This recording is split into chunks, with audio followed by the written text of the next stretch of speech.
हम ब्राह्मण हैं। ब्राह्मण होने पर हमें गर्व है। कहा गया है कि बड़े भाग्य ब्राह्मण तन पावा, सुर नर मुनि सद ग्रंथ ही गावा। बड़े भाग्य से हम ब्राह्मण कुल में पैदा हुए। हमारा डीएनए ऋषियों का डीएनए है। ऋषियों के बिना, ऋषियों की तपस्या के बिना, ऋषियों की ज्ञान के बिना भारत नहीं हो सकता। हमारे में महर्षि कश्यप का अंश है। हमारे में महर्षि भारद्वाज का अंश है। हमारे में महर्षि गौतम का अंश है। हमारे में महर्षि वशिष्ठ का अंश है। हमारे में महर्षि विश्वामित्र का अंश है। हमारे में महर्षि अगस्त्य का अंश है।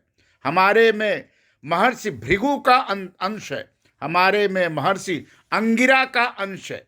हमारे में महर्षि जमदग्नि का अंश है। हमारे में महर्षि वत्स का अंश है। हमारे में महर्षि पराशर का अंश है।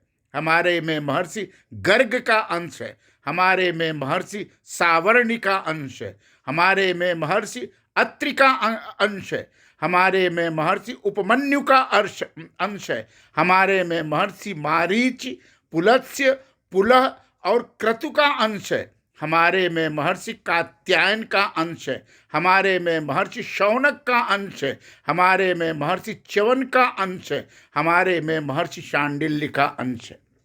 इन ऋषियों के अंश से हम बने हैं। हमारा डीएनए ऋषियों का है। हमारा डीएनए ईश्वरीय प्रदत्त है। हम बड़े भाग्य से, वर्षों से तपस्या के बाद, कई जन्मों की तपस्या के बाद ब्राह्मण का तन मिलता है। सबको तन नहीं मिलता। और इस ब्राह्मण तन को देवता भी गाते हैं, ऋषि भी गाते हैं, सारे ग्रंथ गाते हैं। भारत में जितने भी धर्म संप्रदाय, सब सारे ग्रंथ गाते हैं। हमको कोई नहीं निकाल सकता, ये याद रखिए।